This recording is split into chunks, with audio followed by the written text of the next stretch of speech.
Biology यानी कि जीव विज्ञान, टॉप 20 एमसीक्यू क्विज, और इस सीरीज का होने वाला है ये पार्ट नंबर 8। अगर आपने इस सीरीज के फिजिक्स, केमिस्ट्री और बायोलॉजी के भी 7 पार्ट नहीं देखे हैं तो डिस्क्रिप्शन में आपको प्लेलिस्ट का लिंक मिलेगा, वहां से क्लिक करके देख सकते हैं। तो चलिए करते हैं शुरू। आज का सबसे पहला प्रश्न है, अफीम एक पौधे की उपज है, यानी कि एक पौधा है जो निम्नलिखित में से किससे प्राप्त होता है, यानी जड़ों से, तने से, इस तरह से। तो इसका सही जवाब है ऑप्शन नंबर डी, यानी कि फूल। तो अफीम जो प्राप्त होता है वो किससे प्राप्त होता है? फूल से। यानी जो पौधा है अफीम का, इसके फूल पर यह अफीम इससे प्राप्त होती है। नंबर 2 है, विश्व में सबसे अधिक तेजी से बढ़ने वाला जल पादप होता है, यानी कौन सा होता है? तो ये होता है विश्व में सबसे तेज बढ़ने वाला, ऑप्शन नंबर बी, जल हायासिंथ। जल हायासिंथ, और ये क्या है? एक पुष्प होता है, यानी सबसे अधिक तेजी से बढ़ने वाला ये जल पादप होता है, जल हायासिंथ, और ये क्या है? एक पुष्प है। नेक्स्ट है नंबर 3, हमारे वातावरण में प्रतिशत नाइट्रोजन है, यानी कितने प्रतिशत नाइट्रोजन है? तो ये है ऑप्शन नंबर ए, 78%। नेक्स्ट है नंबर 4, नक्शे का अध्ययन क्या कहलाता है? नक्शे का अध्ययन, तो ये कहलाता है ऑप्शन नंबर डी, कार्टोग्राफी। नक्शे का अध्ययन कार्टोग्राफी कहलाता है।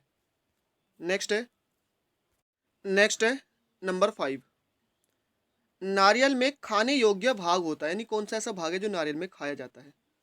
तो ये होता है ऑप्शन नंबर ए, भ्रूणपोष। नारियल में खाने योग्य भाग कौन सा होता है? भ्रूणपोष होता है। नेक्स्ट है नंबर 6, तंबाकू में पाया जाने वाला रसायन है, यानी कौन सा जो रसायन है, जो केमिकल है, तंबाकू में पाया जाता है? Option number B, nicotine. Most important है, ये काफ़ी ज़्यादा एग्जाम्स में पूछा जाता है। यानी तंबाकू में क्या पाया जाता है? निकोटीन पाया जाता है। नेक्स्ट है नंबर 7। नंबर 7 है, ए बी रुधिर वर्ग वाले व्यक्ति रुधिर दिया जा सकता है, यानी ए बी जो रुधिर वर्ग का व्यक्ति है उसको रुधिर दिया जा सकता है। तो ए को, बी को, ए बी या किसे? तो इसका सही जवाब है option number C, A B को। यानी अगर किसी व्यक्ति का ए बी रुधिर वर्ग है, यानी ए बी ब्लड ग्रुप है, तो वो सिर्फ ए बी वाले को ही अपना ब्लड दे सकता है। लेकिन यहाँ पर आपको एक बात ध्यान रखनी है कि ए बी वाला ब्लड ग्रुप वाला व्यक्ति ले किसी का भी सकता है, क्योंकि ए बी जो ब्लड ग्रुप है ये यूनिवर्सल रिसीवर होता है, मतलब ये सर्वग्राही रक्त समूह होता है, ये सभी ग्रुप को ले सकता है लेकिन देगा सिर्फ ए बी वाले को ही। नेक्स्ट है नंबर 8, खून का वह महत्वपूर्ण घटक जो स्कंदन में सहायता करता है, यानी रक्त के स्कंदन में, यानी कि हम कह सकते हैं जब जैसे हमारी उंगली वगैरह कट जाती है तो जो खून हमारा रुक जाता है कुछ खून निकलने के बाद, तो ये मदद करते हैं, ऑप्शन नंबर ए, प्लेटलेट्स। रक्त के स्कंदन में सहायता करते हैं। यहाँ पे आपसे कोई विटामिन पूछा जाएगा तो विटामिन के होता है। नेक्स्ट है नंबर 9। नंबर 9 है, लाल रुधिर कणिकाओं का निर्माण होता है, यानी जिसे हम क्या कहते हैं? R B C, red blood cells. तो इनका जो निर्माण होता है ये कहाँ पर होता है? ऑप्शन नंबर बी, अस्थि मज्जा में। यहाँ पर आपको ध्यान रखना है, इनका निर्माण अस्थि मज्जा में होता है और इनकी जो मृत्यु होती है वो प्लीहा में होती है।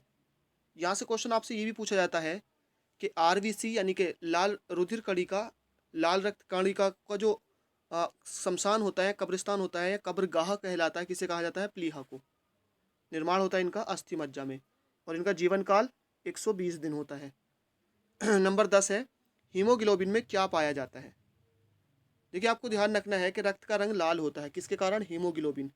और हीमोग्लोबिन में ऐसा क्या होता है जिसके कारण रक्त का रंग लाल होता है? तो ये होता है ऑप्शन नंबर बी, आयरन, जिसे हम लोहा कहते हैं। इसका प्रतीक चिन्ह क्या होता है? Fe, और इसकी परमाणु संख्या होती है 26, यानी कि 26, यानी 26।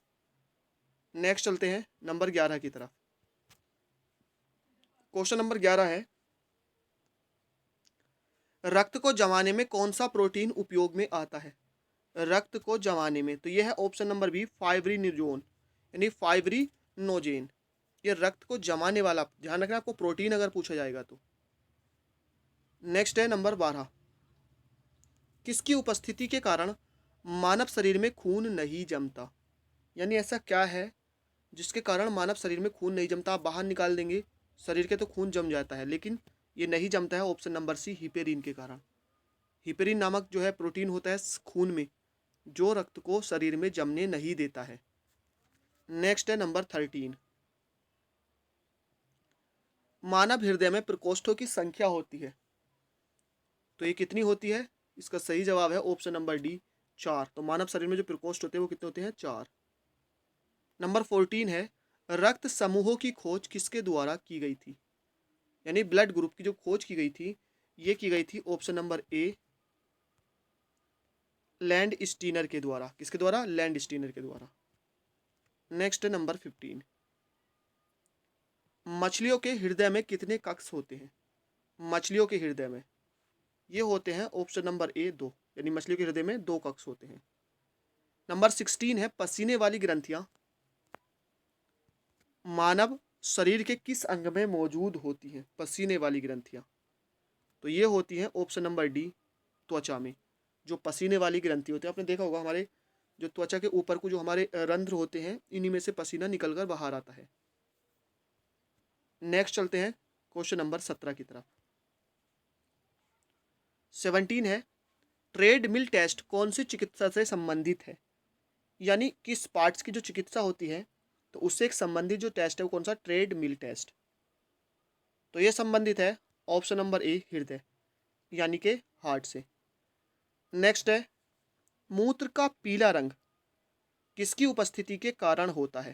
यानी मूत्र का जो रंग पीला हो जाता है, होता है कभी कभी आपने देखा होगा, तो किस कारण होता है? यूरोक्रोम के कारण मूत्र का रंग पीला।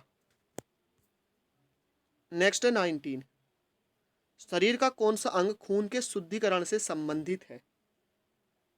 तो ऑप्शन नंबर इसका जो सही है ये है सी गुर्दे, यानी कि किडनी। आप कह सकते हैं कि ये क्या करता है? शरीर का डायलिसिस, यानी जो गुर्दे काम करते हैं, जो किडनी काम करती है, किस सिद्धांत पर काम करती है? अपोहन के, जिसे क्या कहते हैं? डायलिसिस भी कहते हैं। कभी कभी आपसे पूछ लिया जाता है, यानी मानव शरीर की जो किडनी होती है ये किस सिद्धांत पर कार्य करती है? तो ये अपोहन के सिद्धांत पर कार्य करती है, जिसे आप जानते होंगे डायलिसिस के नाम से। नेक्स्ट है, गुर्दे यानी कि किडनी की कार्यात्मक इकाई क्या है? तो इसकी कार्यात्मक इकाई होती है ऑप्शन नंबर सी नेफ्रॉन। तो फ्रेंड्स, यहाँ पर हमने आज के 20 यानी बायोलॉजी के कुछ कंप्लीट किए हैं। आई होप आपने वीडियो पूरा देखा होगा। अगर नहीं देखा है तो आप इसको देख लीजिए। और इसके पहले पार्ट यानी हम 8 पार्ट कंप्लीट कर चुके हैं फिजिक्स के, 8 केमिस्ट्री के, और ये 8 हो गए हैं आज बायोलॉजी के। कुल मिलाकर ये 24 वीडियोज़ हैं, जिसमें 20 क्विज है, यानी 20 फिजिक्स के। तो इस तरह से हमने 160 फिजिक्स, 160 केमिस्ट्री और 160 बायोलॉजी के कुछ कंप्लीट कर लिए हैं। तो आप उन सभी वीडियोस को देखने के लिए डिस्क्रिप्शन में आपको लिंक मिलेगा, ऑल पार्ट्स के नाम से, क्लिक करके देख सकते हैं। तो आज के वीडियो में इतना ही। Thank you for watching. मिलते हैं नेक्स्ट वीडियो में।